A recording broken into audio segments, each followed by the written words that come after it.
Hello guys, I hope you're doing well. This is Nelson from Topaz Tutoring. So again, I've been asked to tutor you guys for engineering drawing, and the section that we're doing is called interpenetration. So with me, I have parts. As you can see, these are just normal parts. I have other parts here also. So these are basically parts that were, this was a part that was full. It was a triangular prism, as you can see, and then this is a full hexagonal prism, right? And what happens is that sometimes you would want to join them, or say for example you want to connect pipes, and your pipe is a hexagonal prism. So in such cases, then you need to penetrate them, and the way you cut them is very important, and the way they interact together is very important. For example, here the triangular prism and the hexagonal prism, right? They have to we want to penetrate them, we want to basically join them, and the way they join in this case, right, is made in this way. So I'll have to push a bit.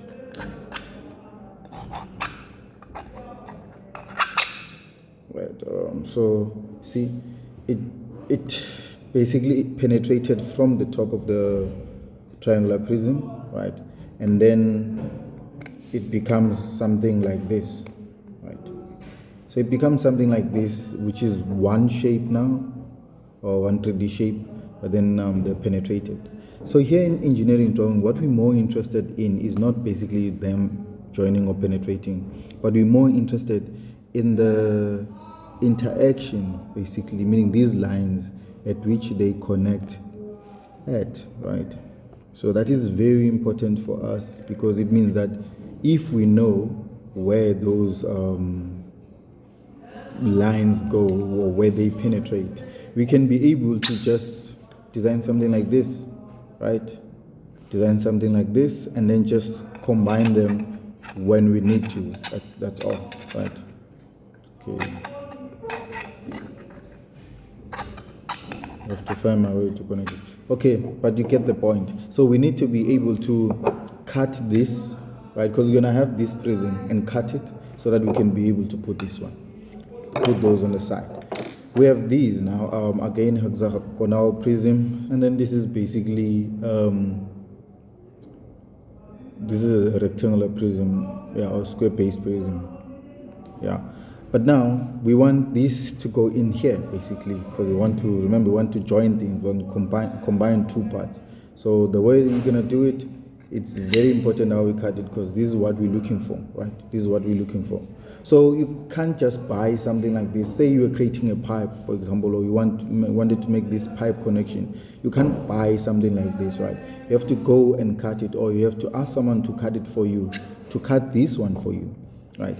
And if you don't know where they're actually meeting, meaning you don't know where they meet, it becomes difficult for you to actually, combine these two, right? So you need to have, right, an understanding of where they meet. You need to know these paths, for example. So if you understand this path, then you can actually buy a normal prism.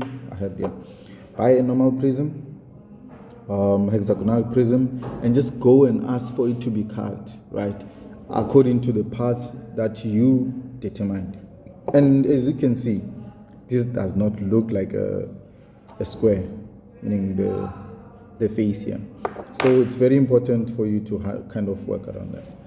And I know that you guys are working with circular interpenetrations, where they meet, where you have now a circular thing, right, and then it has to kind of mate with or kind of combine with another shape, right? So it's quite important for you to kind of work around that. And the thing is, with a cylinder, it makes this curvy like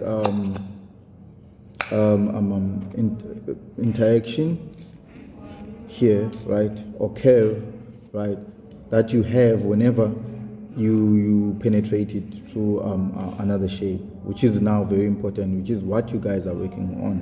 So again, it's important for you to buy this and be able to ask your manufacturer or whoever is manufacturing this to cut exactly at these the shape that you want, so that this can fit.